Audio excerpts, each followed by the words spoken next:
Owl Nation. Let's play that fight song for you guys at Owl Nation. What a win it is for FAU over FGCU. A dominating second half performance, and your FAU Owls come away with a win, 81-76. A road win at that, in the west coast of Florida against FGCU. The Owls now improved to 6-3 and will face St. Leo later on this week before they have a big game against Albany at home.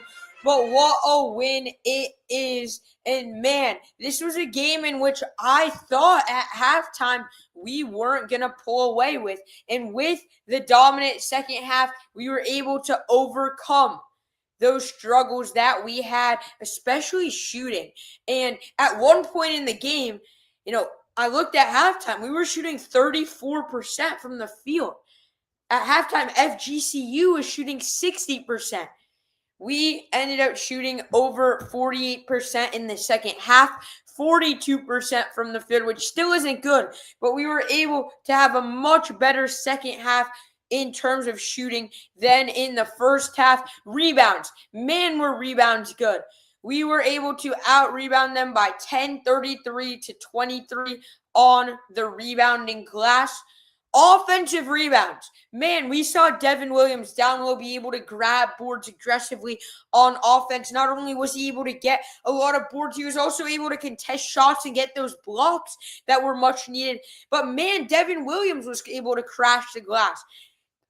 Many offensive rebounds for him. We rebounded them on the offensive side, 14-6. I don't think you guys understand how big that is. That's giving us 8 extra possessions on the offensive side, and on the defensive side, 19-17.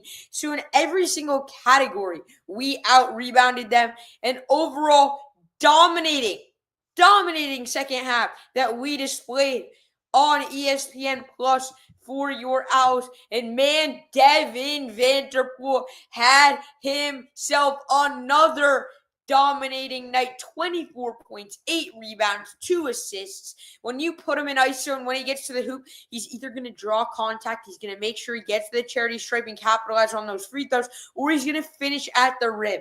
And that's what Devin Vanderpool does so well. Devin Vanderpool didn't stay once. He stayed twice when he could have went to pretty much any school he wanted to go to. And he came back here despite the coaching change and Coach Jake is taking over. And then he came back again. He is a true Owl, and he put that on display tonight. 24 points and 8 boards, man. This is a 6'4" guy who's almost averaging 8 rebounds a game. He's 6'4". This isn't a guy who's 6'10", who's able to get the rebound. This isn't a Devin Williams. This isn't a Xander Pintalone. This is a 6'4" guard who is as aggressive as any other player in the country, to the point where he'll just be able to feel comfortable standing at the right or left block and be ready for when there is a missed opportunity in which he can get a rebound from. Devin Vanderpool had himself a night. Spam those W's in the chat for Devin Vanderpool, because he had a choice. He had a choice if he wanted to stay or if he wanted to leave, and he chose to stay. Great night for Vanderpool.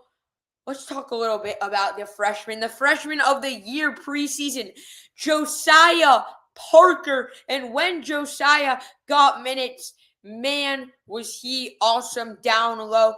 16 points in just 17 minutes.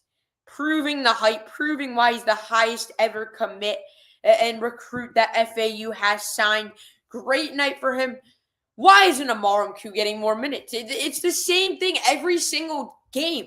Recap, every single game. I'm asking the same question. Why is Amar Mku not getting more minutes? This is a guy who's consistently scoring inside the paint, who's very efficient. And I'm going to tell you guys this season, so far, Amar has had 9 minutes a game. 9 minutes. And he's averaged 5 points in those 9 minutes. That means that he's scoring more than every 2 minutes. If you give Amar 20 minutes instead of 9, imagine how much better he's going to be. And this is including some nights where he's had 0 minutes. Like, why are we not playing him more, especially when we're up a lot? This is a guy who I think has the potential to be one of the best players on this team. Devin Williams, he's not going to show up on the stat sheet, but man, he was effective. And I've critiqued Devin Williams more than anyone.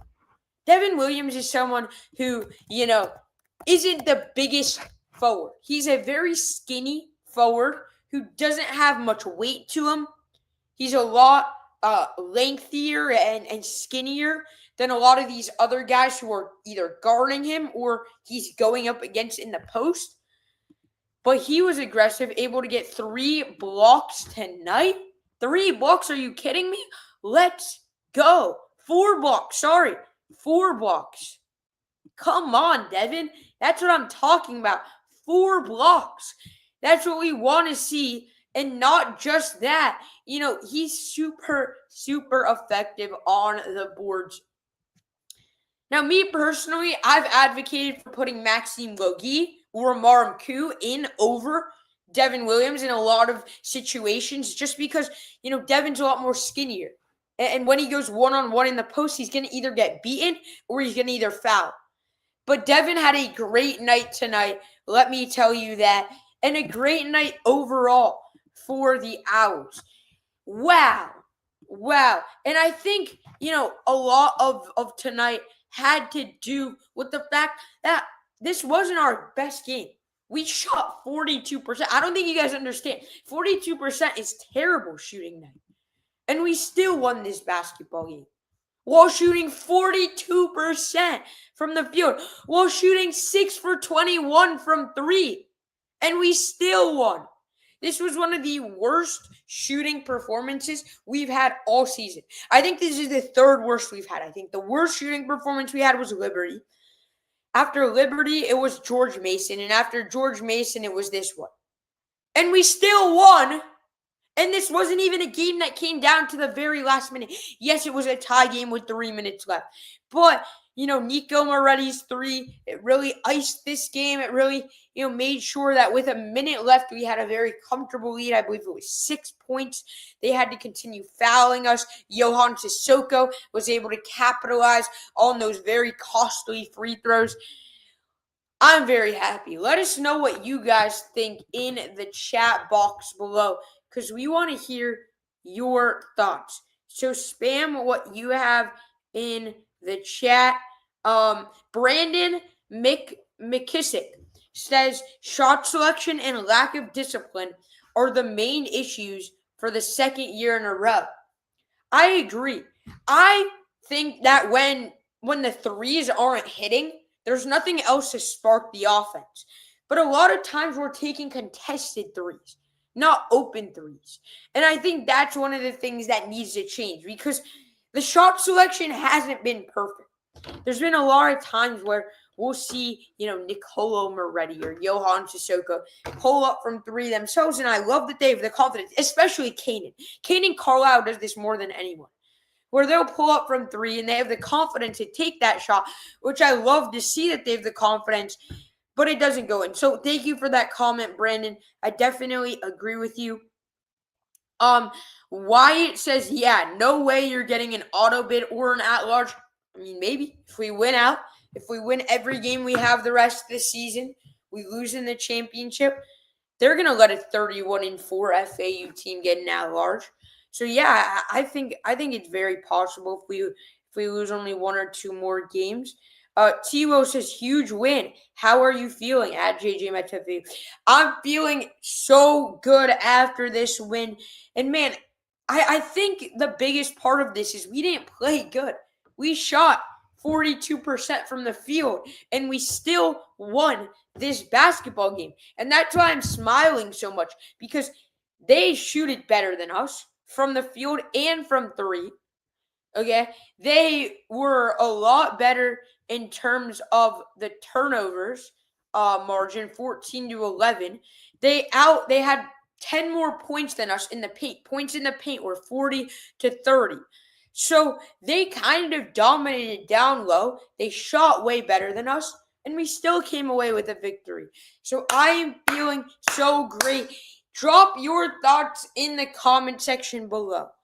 I want to hear your thoughts. But if you guys, have anything you want to speak on, let us know.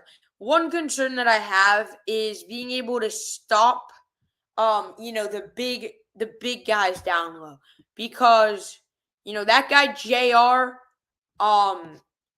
if you guys saw, he was able to get a lot of fast break points. He had that beautiful dunk that we saw, which made headlines, and he was really able to use his speed to get past our defenders, and he's a very versatile big man. I wouldn't be surprised if that's a power forward type of guy next year. But I want to talk a little bit from this comment that we got from FGCU man, who says, thoughts on the coaching performance from Coach Jacobs. I thought it was a good coaching performance. Whenever you're down in the second half and you come back to win, that's great to see. And I think that Coach Jacobs really disciplined the team. He made sure that we took smarter shots. We saw a really good substitution, which was Josiah Parker getting more of a role in the second half. And I want to give Coach Jacobs credit for that, because that's on him to adjust. And he adjusted in a way in which I am very pleased in, because Josiah Parker needed to play in the second half. Their main guy, Isaiah Malone, who we had thought was going to be a big threat going into the game, who I talked about could really pose problems because he's a 6'8" small forward. We were able to stop him, so good night there. Ramir Barno, huge night for him. And I wasn't expecting him to go off as much as he did. This is a 5'11" junior guard, but it's the same thing with St. Bonaventures. Their 5'11" junior guard did the exact same thing. So maybe there's got to be something that we have to change with guarding the perimeter. Tonight wasn't a horrible night guarding the perimeter. 6 for 21 from 3.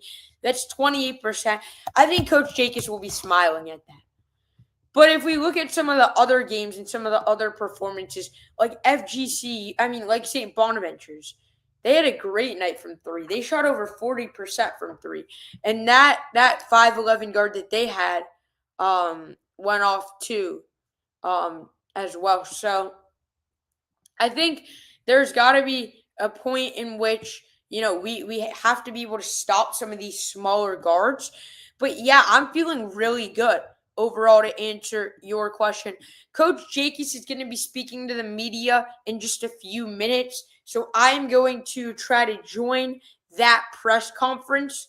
But I want to take any final thoughts that you guys have in the chat, because we want to hear from you. We really honestly do. Let me check. We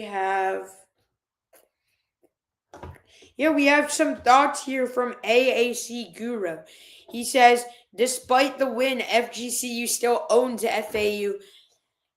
I mean, you guys got owned tonight. Don't know what else to say to you, man. You guys lost to us tonight. Don't know how you guys could still, quote unquote, own us. That was some good revenge, because 2 years ago, I had made the trip to Naples. This was after the Arizona win, and we were ranked number 7 in the country, and we had blown this game. This was a game in which we were 30-point favorites. It was Coach Dusty May's birthday, and we lose. So feeling very good. Feeling great, actually. And I couldn't be more happy. So if we look at the rest of the schedule, because I feel like we've covered a lot about this game. Let me screen share with the rest of the schedule, guys. If we look at the rest of the schedule here, You got St. Leo on Wednesday. You got Albany on Saturday. This is 3 games in 6 days. Coach Jacobs has to get the team ready. 6 games in 3 days. That's a game every other day. So, St. Leo, we played them in a scrimmage earlier this season. It was like 110-60. It was a great win. I don't see any problem with that. Albany, though. I haven't actually looked at Albany. Let's take a look at Albany. Albany is 3-7. This isn't a great Albany team. So you gotta play FGCU.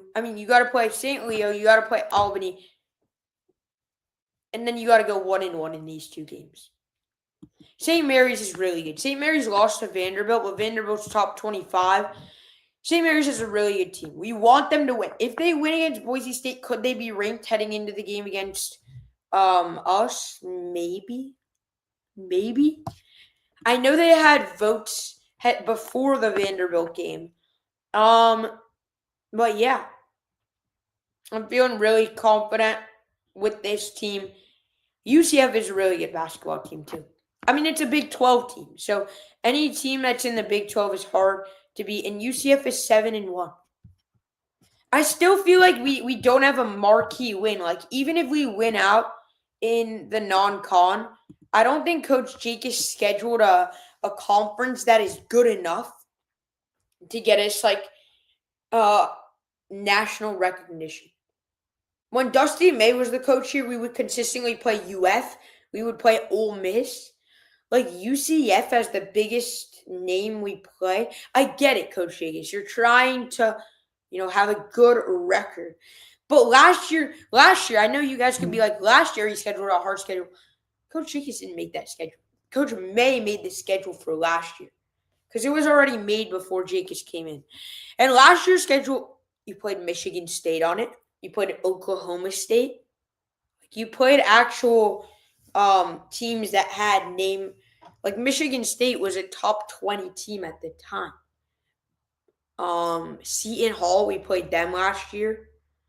And with Coach May, we played Arizona. We played Texas A&M. We played Virginia Tech.